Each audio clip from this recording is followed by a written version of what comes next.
آپ کی خدمات بی بی سلام اللہ علیہ کی اور جو رہی ہیں، خاص طور پہ دین اسلام کے اوپر جب ایک ایسا وقت تھا کہ جس وقت دشمنوں نے چار سو آپ کو گھیرا ہوا تھا، نبی کریم نبی عظیم کو، تو اس وقت آپ کا ساتھ دینا کوئی معمولی کام نہیں تھا۔ اور پھر جب یہ سلسلے کا آغاز ہوا تو آج ہم الحمدللہ جو اپنے آپ کو مسلمان گردانتے ہیں، اس میں کتنی کوشش اور کاوش آپ کی ہے بی بی سلام اللہ علیہ کی۔ میں چاہوں گا ذرا گفتگو کا آغاز یہاں سے کیا جائے۔ اعوذ باللہ من الشیطان اللعین الرجیم، بسم اللہ الرحمن الرحیم۔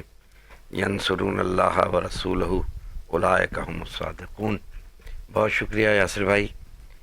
آج کا دن ملکۃ العرب جناب خدیجۃ الکبریٰ سلام اللہ علیہ کے یوم وفات کا دن ہے، اور اس مختصر سے وقت میں بیوی کی سخاوت پہ گفتگو کی جائے یا ان کی شوہر سے وفاداری کی بات کی جائے یا ان کی اولاد کی تربیت کی بات کی جائے کیا یا جتنا مال و دولت تھا جو انہوں نے اسلام پہ لٹا دیا، بے شک اتنی بی بی کی زندگی کے پہلو ہیں۔ جی، ان تمام پہلوؤں کو مد نظر رکھتے ہوئے سب سے بڑا ایک پہلو وہ ہے کہ وہ ان کی والدہ گرامی تھیں جن کے احترام میں رسالت سبحان اللہ سبحان اللہ، کیا کہنے، بہت خوب۔ یہ ان کی والد گرامی تھی جن کے لیے سرکار فرماتے تھے ام ابیہا،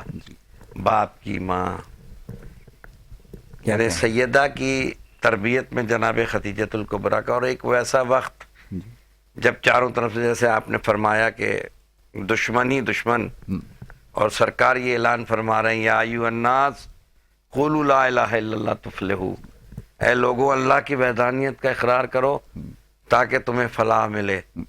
ہر طرف سے خاموشی ہے، بالکل۔ مگر دو ہی شخصیتیں یاسر بھائی اسلام میں ہمیں نظر آتی ہیں جی، جنہوں نے اسلام کو پروان چڑھا کے اور ہمیں آج مسلمان کہلوانے پہ جو ہم فخر محسوس کر رہے ہیں۔ یہ کمال ہے دو شخصیتوں کا، ایک حضرت علی کے والد گرامی جناب ابو طالب علیہ السلام کا، کہ ان کی وفاداری کا عالم یہ ہے کہ نبوت کو بھی ایک زانو پہ بٹھایا ہوا ہے اور امامت کو بھی ایک زانو پہ بٹھایا ہوا ہے۔